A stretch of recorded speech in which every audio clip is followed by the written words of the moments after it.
Nih, nah biasanya kan kalau di sini nggak langsung muncul, lah nanti munculnya itu ada di tab View, terus Geoprocessing. Nah, nanti cari aja kal ku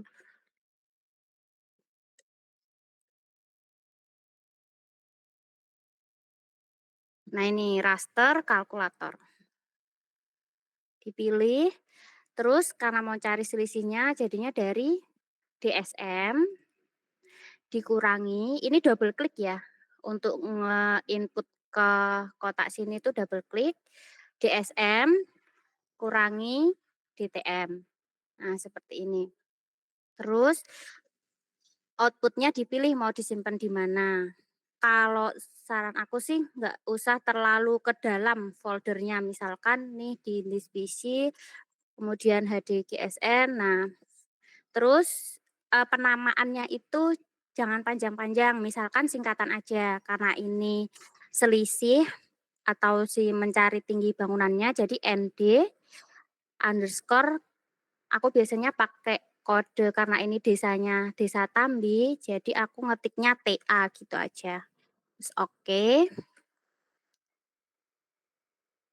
terus di-run.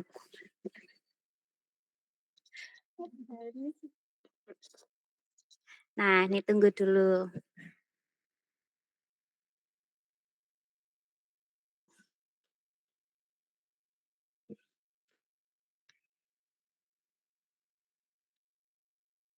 Nah, ini udah kan. Nah, hasilnya ada di sini, NDTA atau selisih tinggi bangunannya itu udah muncul di sini. Nah, sekarang kita mau, bikin si LOD satunya.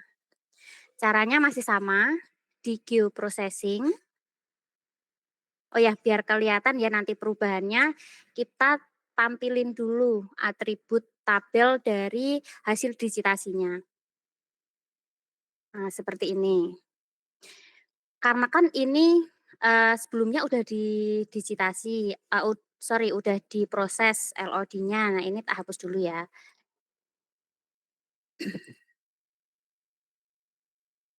Nah, kalau belum ada tinggi bangunan, itu punya teman-teman hasil digitasinya itu kosong seperti ini, belum ada nilai Z, NDSM, sama DTM-nya. Nah, buat nginput nilai yang pertama kita butuh DTM. Nah, inputnya nanti caranya di geoprocessing add surface information. Nah, ini input features-nya itu kita kasih yang digitasinya, SHP-nya. Kemudian kalau surface-nya kita yang DTM. Dan output-nya nanti berupa min, dah, terus kita run.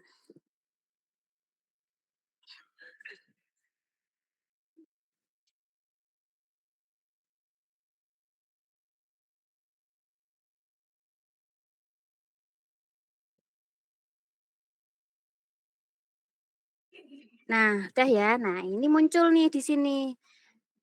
Nih, si Z-min yang pertama ini dia tadi sebagai DTM atau nilai Z dari terrain modelnya.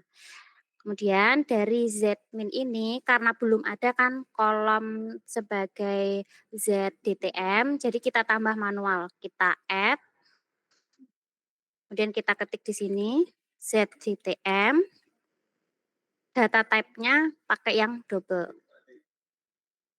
Terus aja, terus save. Jangan lupa di save. Nah, dari ZDTM ini kita calculate. Kemudian tadi kan kita ngeklik yang DTM ya mencari nilai tinggi DTM-nya. Jadi di sini ZDTM itu apa? Nah, tadi kan kita ngarannya pakai Zmin. Double klik, kemudian muncul Zmin. Terus oke. Nah, hasilnya seperti ini. Ini yang ZDTM. Sampai sini mungkin kecepatan atau gimana teman-teman?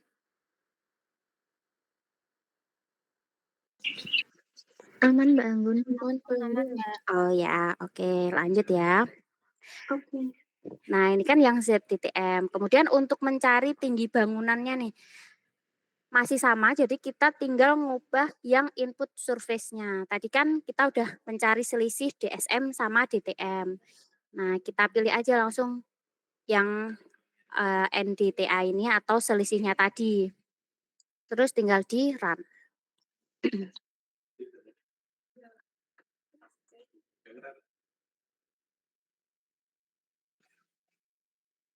Nah ini kan berubah nih Z-min-nya. Z-min ini yang tadi kita run itu sebagai ZNDSM atau tinggi bangunannya. Nah selanjutnya sama ya, jadi tambah atributnya, tambah fieldnya, ZNDSM, kemudian ininya double, jangan lupa di save. Nah di sini muncul nih ZNDSM. Kemudian sama kita calculate. Nah bedanya di sini ya. Jadi kan kalau di pengurangan atau tadi bikin tinggi bangunan itu mungkin ada bangunan yang kurang dari 1 meter atau bangunan yang malah lebih dari 10 meter gitu ya. Kalau enggak di kota-kota besar seperti Jakarta itu kayak nggak memungkinkan gitu. Apalagi ini di daerah yang pegunungan gitu kan. Nah itu kecil kemungkinan kalau bangunannya sampai lebih dari 10 meter. Makanya itu kita pakai rumus yang mana itu tuh bikin si Z-min sebagai tinggi bangunan atau NDSM-nya itu antara tinggi bangunannya rentang antara 2 sampai 10 meter, seperti itu. Nah, dulu dari teman-teman magang Undip itu udah bikin calculate field-nya atau nah ininya ya, jadi kita tinggal masukin, ini penjelasannya ada. Jadi nilai bangunan yang kurang dari 2 meter itu dia akan menjadi 2 meter. Nah, tapi kalau nilainya yang tinggi bangunannya antara 2 sampai 10 meter, maka itu akan menjadi nilai tersebut atau ya bangunannya bakalan ukuran segitu gitu. Misalkan 3,5 atau 5,5 meter gitu. Nah, kalau lebih dari 10 itu nanti akan menjadi 10 meter gitu.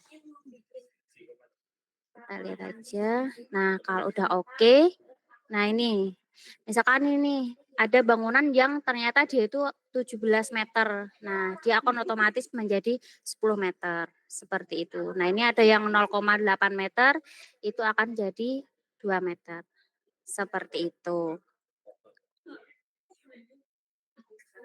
Nah, ini ada beberapa contoh bangunan yang seperti itu ya. Oke, setelah itu yang Z-min ini karena sudah ada, kita sudah calculate untuk field yang ZDTM sama NDSM, yang Z-min ini kita hapus. Nah, hasilnya seperti ini teman-teman. Ini kan SHP, jadi kalau udah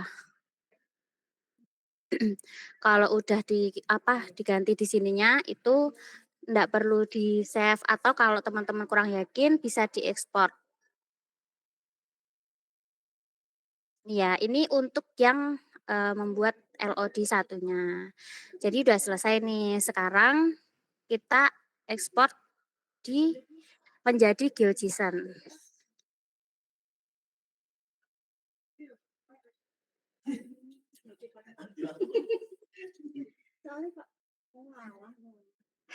Nah, ini ya, pakai aplikasi QGIS, kemudian kita drag yang hasil digitasinya tadi. Nah, ini hasilnya seperti ini. Untuk memastikan kalau dia itu udah ada tinggi bangunan sama DTM-nya, bisa klik info. Nah, ini muncul ZDTM sama NDSM, berarti udah ada gitu kan, dia udah jadi LOD 1. Kemudian kalau mau ekspor, tinggal klik kanan di ininya, digitasi.